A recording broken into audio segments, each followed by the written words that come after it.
let's go ahead and get started. We'll talk about the parasympathetic system first. The parasympathetic system is referred to oftentimes as the cholinergic system. And if you look, I have the chol bolded for you in capital letters, and that's a theme you'll see throughout. Anytime something is important, anytime a category of drugs have a similar ending, you'll see that ending highlighted for you. Okay? The parasympathetic system is the cholinergic system. Parasympathetic is cholinergic. What is parasympathetic? Cholinergic. Excellent. So, a parasympathetic system is called the craniosacral system, the craniosacral system, because it depolarizes your craniosacral areas. Okay? The parasympathetic system is called cholinergic because it uses acetylcholine both presynaptically and postsynaptically. The sympathetic system, generally speaking, only uses it presynaptically. And we'll talk about that when we get there. So the parasympathetic system, we said, is cholinergic due to its use of acetylcholine both pre- and postsynaptically. We said it's craniosacral because it depolarizes the craniosacral regions of your body.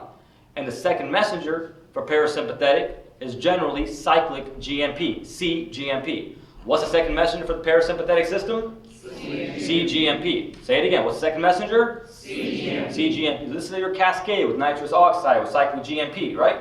That cascade you have, that pathway you have, it connects to this right here directly. So let me ask you guys a question. If you want to vasodilate somebody, do you want to put them more in parasympathetic or sympathetic?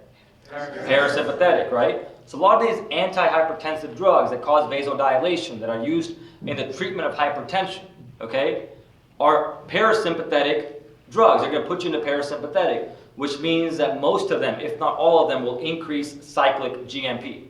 Okay? So just keep that in mind. That's how this is going to fit into the picture. Okay?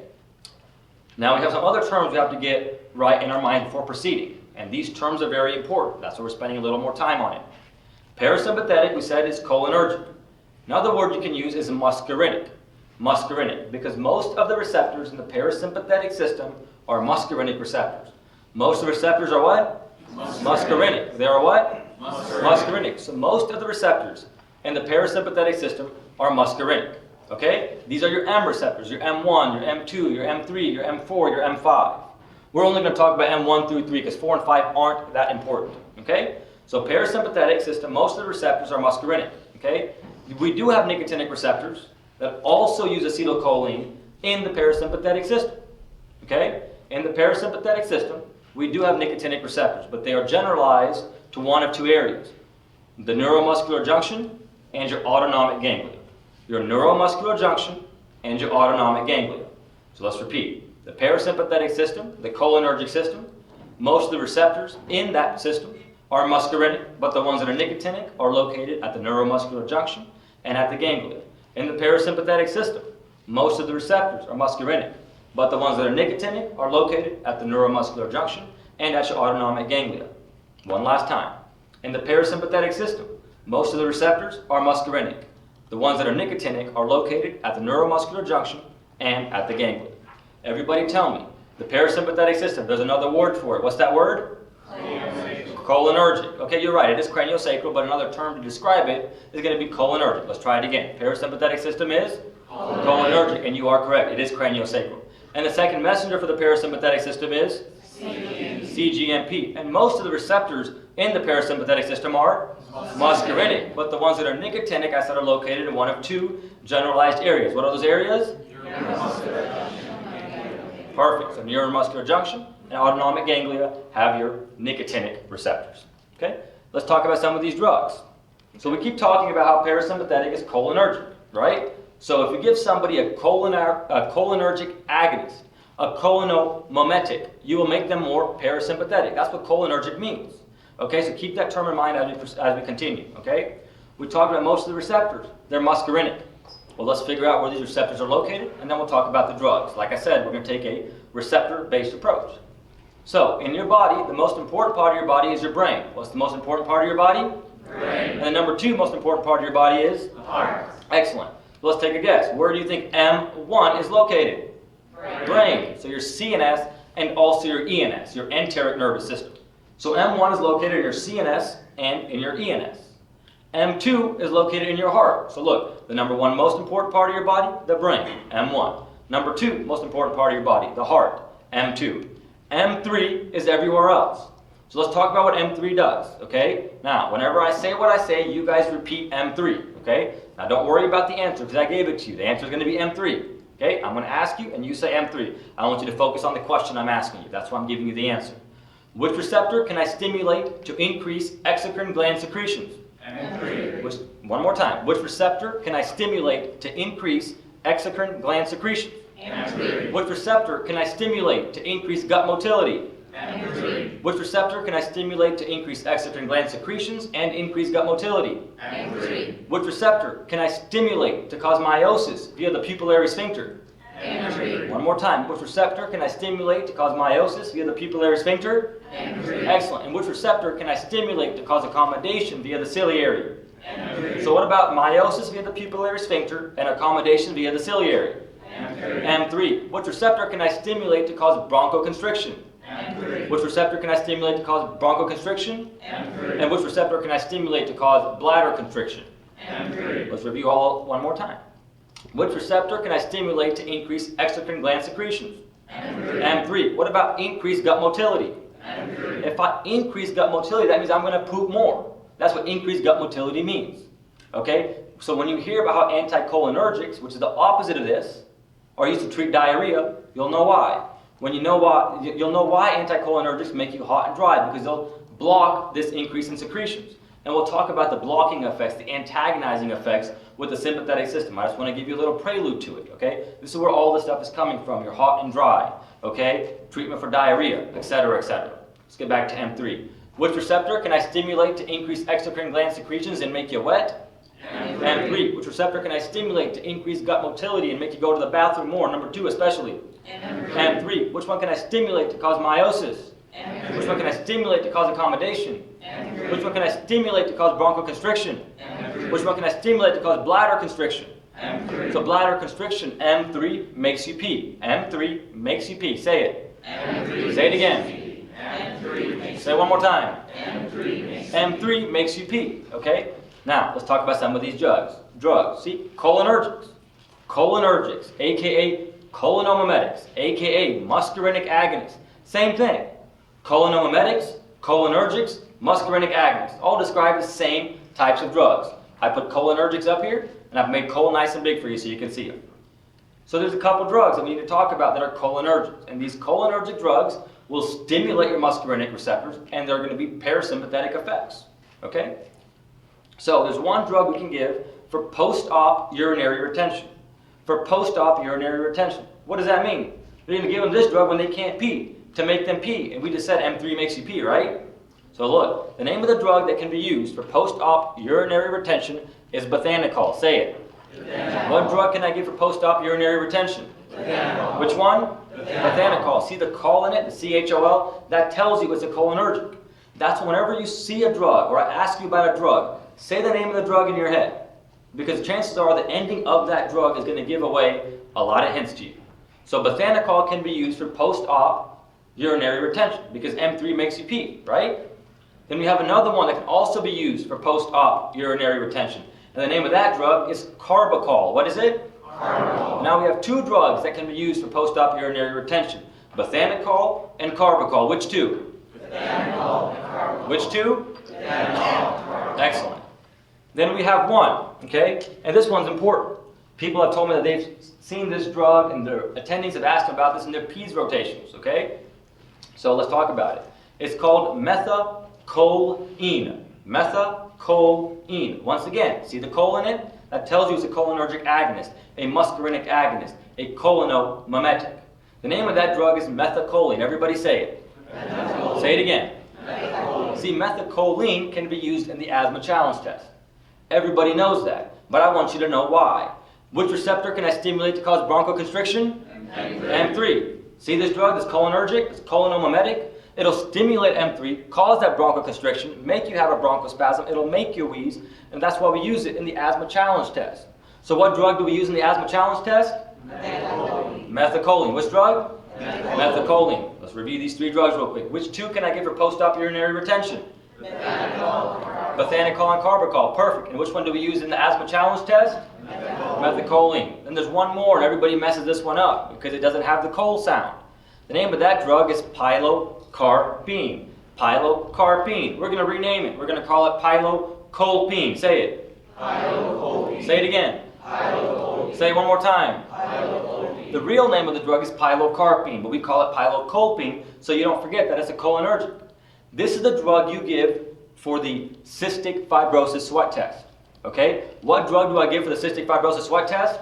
Pilocolpine. Yeah, the mnemonic in the book for this was you sweat, drool, and cry or on your pillow. Okay? Pilocarpine, pilocolpine, however you want to remember. Whatever mnemonic works best for you. But this is used in the cystic fibrosis sweat test and also for glaucoma. All right? And we'll talk more about glaucoma with our neuro lecture. So pilocarpine is used in the cystic fibrosis sweat test, and a positive value for that test is going to be an NaCl value of over 60. Okay, NaCl of over 60 is usually indicative of a positive cystic fibrosis sweat test. Okay, those are your cholinergics. Let's review them one more time. There are two that we talked about that can help with post-op urinary retention. What two are they? Methanochol, Pharmacology. Excellent. What receptor do they stimulate to pee? M3 makes you pee. Excellent. And what kinds of drugs are those? Cholinergics. Excellent. So we're going to keep doing that again and again. And for those of you at home, I want you to also repeat so you learn this the right way from the beginning. This way it's not hard anymore. Okay? This gives a lot of students trouble. So we want to keep it simple and make you know it. It's very important. Then we have anticholinesterases. Well, cholinesterase breaks down acetylcholine. Understand? So anticholinesterase will prevent acetylcholine from being broken down. Let's repeat. Cholinesterase breaks down acetylcholine. Okay? So an anticholinesterase or a cholinesterase inhibitor, interchangeable terms, will prevent the breakdown of acetylcholine. So if you prevent the breakdown of acetylcholine, are you going to have more or less acetylcholine in your body? More, right? So if you prevent the breakdown of acetylcholine, are you going to have more or less acetylcholine in your body? More. Does that mean you're going to be more parasympathetic or less parasympathetic? More parasympathetic. Everybody understand? So look, anticholinesterases or cholinesterase inhibitors prevent the breakdown of acetylcholine, which increases levels of acetylcholine. Okay? And when you increase levels of acetylcholine, you become more parasympathetic. So let's talk about these drugs. We have one anticholinesterase that can be used to diagnose myasthenia gravis.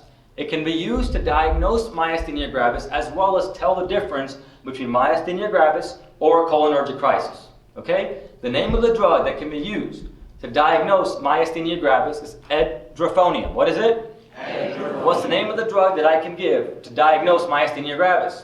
Edrophonium. Say it one more time. Edrophonium. Now, as a pattern, we've got to learn. And I found that it sticks, and it's true for most of the stuff that we're going to talk about. If you want to be a good doctor, you want to diagnose your patient before you treat them. You want to diagnose before you treat. What do you want to do first?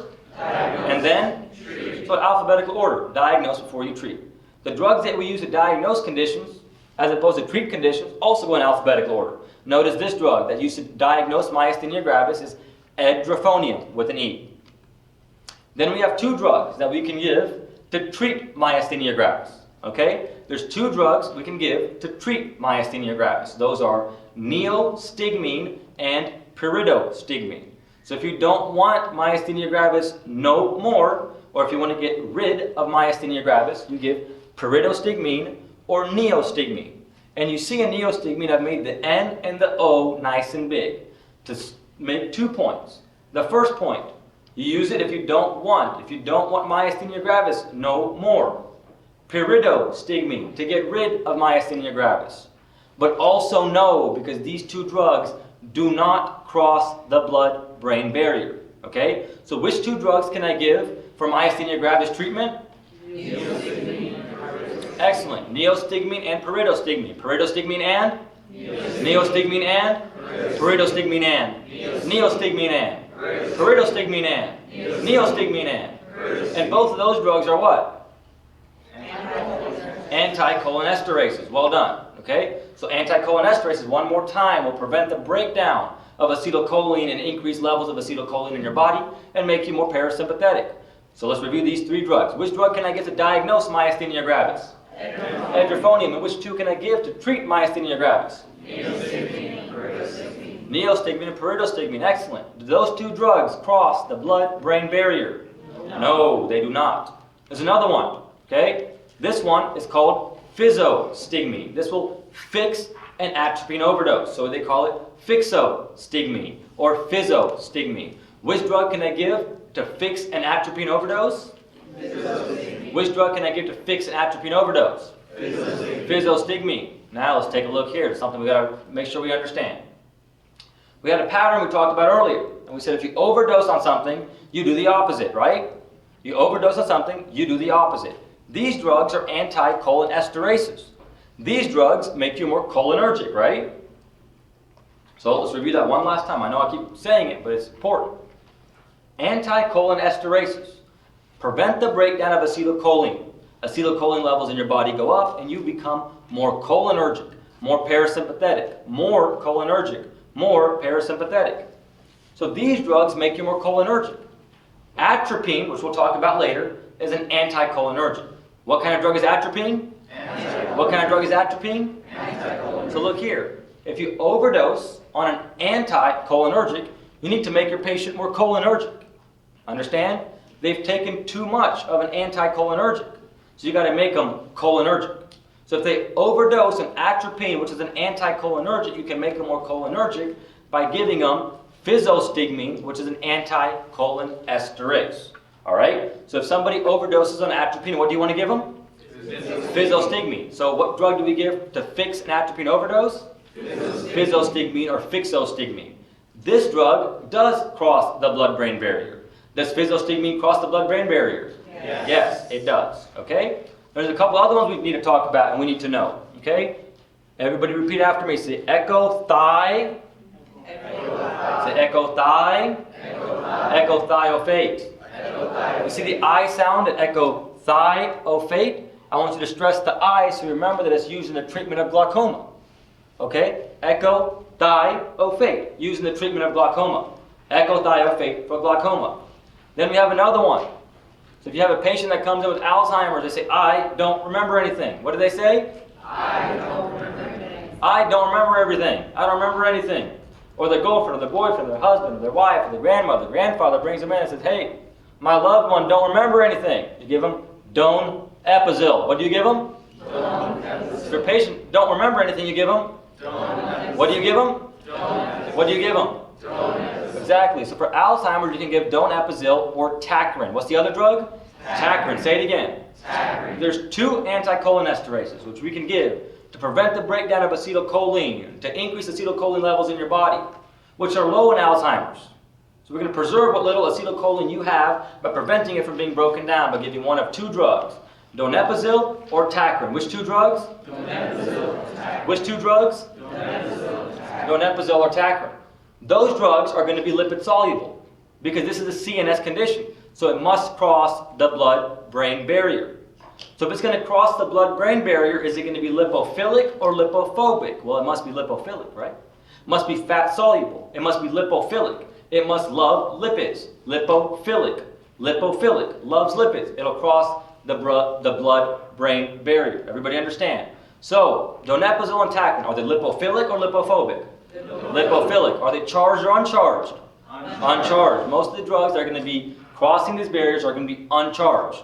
Okay? So we have lipophilic, which then means it's going to be hydrophobic.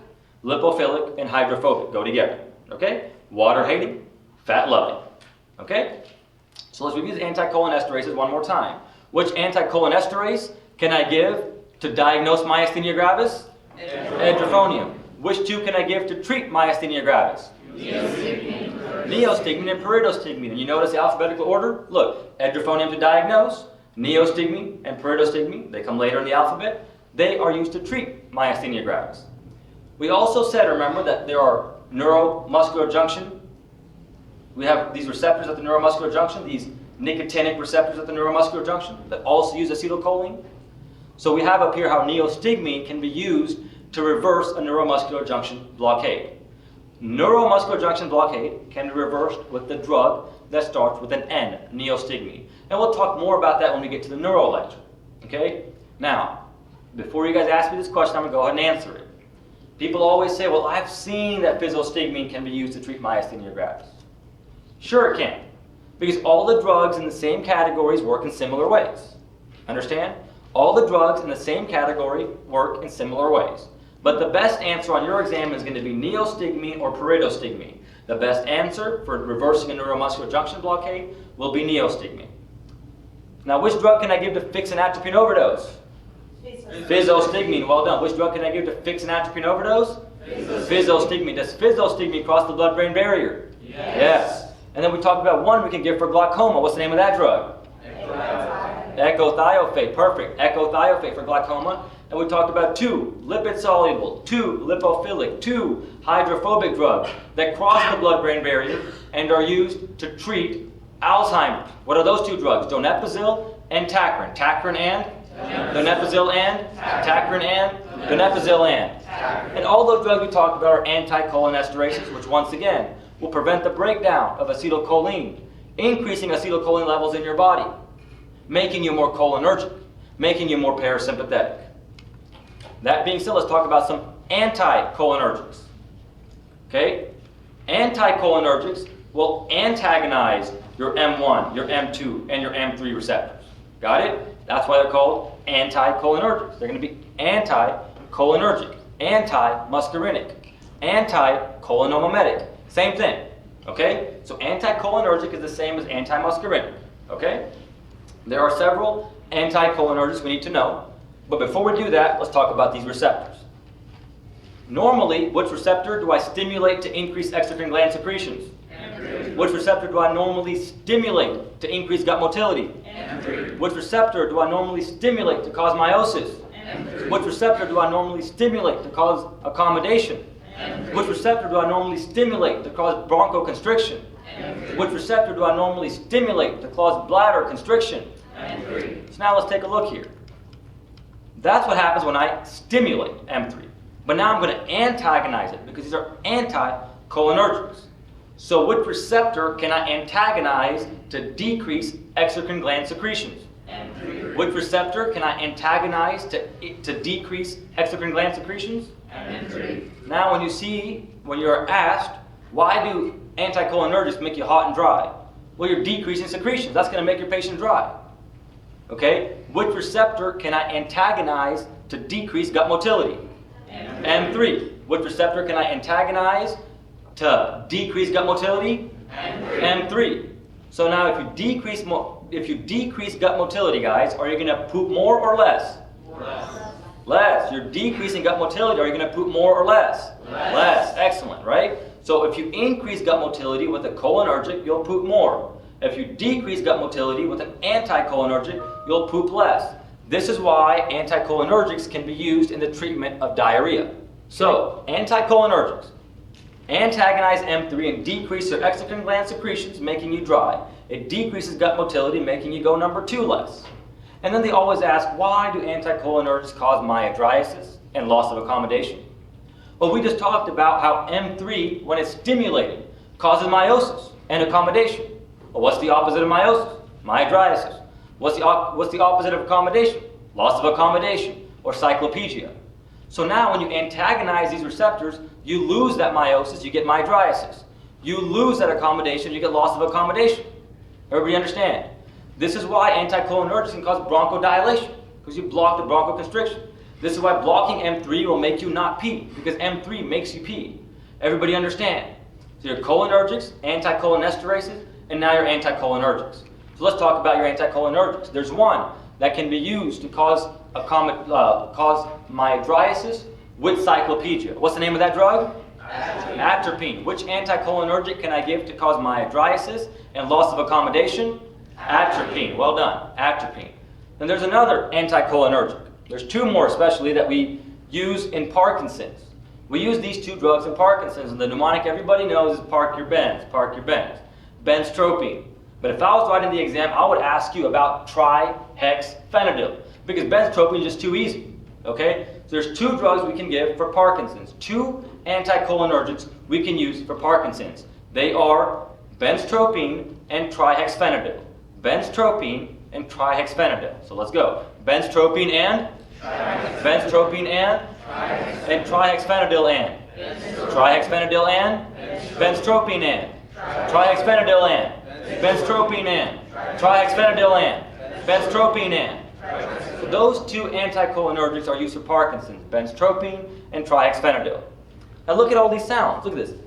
Atropine, benztropine, and now ipratropium. So if you don't want to be cold, if you want to be anti-cold or anti-cold, you go to the tropics.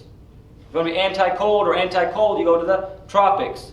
So all these anticholinergics have the trope sound. Atropine, benztropine, ipratropium.